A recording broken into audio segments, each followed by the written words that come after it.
Again, beautiful. 242 run করেও শেষ রক্ষা হলো না। তাওহিদ হৃদয়ের জ্বরে ফাইনালে জাফনা কিংস। লঙ্কান প্রিমিয়ার লিগের প্রথমবার কোয়ালিফাই ক্রিকেট প্রেমীরা দেখলেন এক অবিশ্বাস্য রানের লড়াই।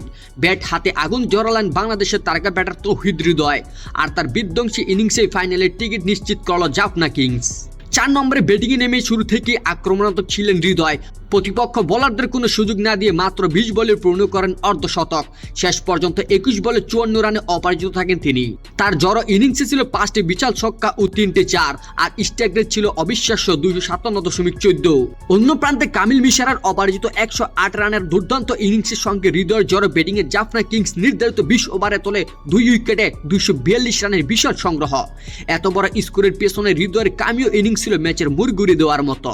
জবাবে গল গ্ল্যাডিয়েটর্স দারুণ লড়াই করে শেষ ওভার পর্যন্ত ম্যাচ উত্তেজনা ছিল তুঙ্গে। তবে শেষ পর্যন্ত 20 ওভারে 8 উইকেটে 228 রান তুলতে সক্ষম হন তারা। ফলে 14 রানে রোমাঞ্চকর জয় ফাইনালের টিকিট নিশ্চিত করল জাফনা কিংস। বাংলাদেশের আরেক তারকা সাকিব আল হাসান এদিন ব্যাটিং এর সুযোগ পাননি, কারণ জাফনার মাত্র 2 উইকেট পড়েছিল। তবে দল জিতে যাওয়ায় সেটি কোনো প্রভাব ফেলেনি।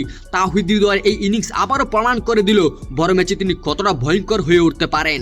এবারে লঙ্কান প্রিমিয়ার লিগে ধারাবাহিকভাবে দারুণ পারফর্ম করে তিনি এখন বাংলাদেশের ক্রিকেট ভক্তদের গর্বের নাম। গল গ্ল্যাডিয়েটর্স 20 ওভারে 228 রান করে 8 উইকেট হারিয়ে, আর জাফনা কিংস 14 রানে জয় তুলে নিয়ে সরাসরি ফাইনালে উঠে যায়। শেষ ওভারে গল 23 রান তুললে জয়ের জন্য যথেষ্ট ছিল না।